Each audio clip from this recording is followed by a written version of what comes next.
તો ગૌમાંસ વિધાનસભા ગૃહમાં ગૌમાંસનો મુદ્દો ચર્ચાયો છે।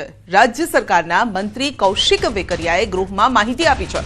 મહીસાગર જિલ્લામાં 1000થી પણ વધુ ગૌમાંસ જપ્ત કર્યું છે। 28 આરોપીઓ સામે કાર્યવાહી કરવામાં આવી છે। કોંગ્રેસના ગુલાબસિંહ ચૌહાણે પૂછ્યો હતો પ્રશ્ન। અમરેલી અને મહીસાગર જિલ્લામાં ગૌમાંસની હેરફેર બાબતનો પ્રશ્ન પૂછાયો હતો।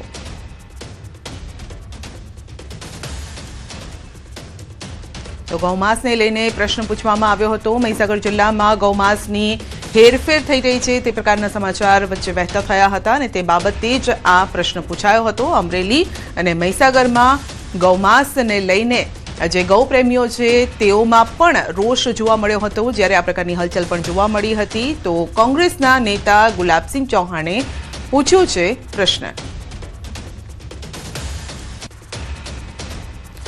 આ તરફ રાજ્યમાં ડ્રગ્સ પકડાયા અંગે આપી માહિતી। જામનગર કચ્છમાંથી 2 વર્ષમાં કરોડોનું ડ્રગ્સ જપ્ત થયું છે।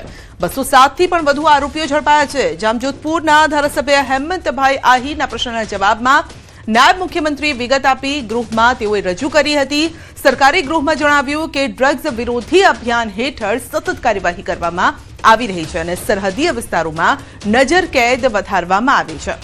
વિધાનસભામાં રજૂ થયેલા આંકડાઓએ રાજ્યમાં ડ્રગ્સ વિરોધી અભિયાનની તીવ્રતા તેમજ પડકાર બંનેને ઉજાગર કર્યા છે।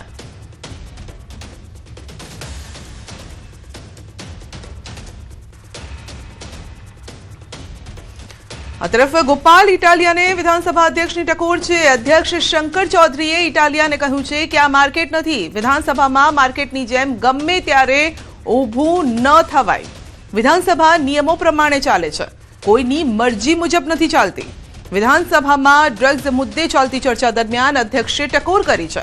ગુજરાત અને પંજાબમાં પકડાયેલા ડ્રગ્સ મુદ્દે મંત્રી કૌશિક વેકરિયા આપી રહ્યા હતા જવાબ।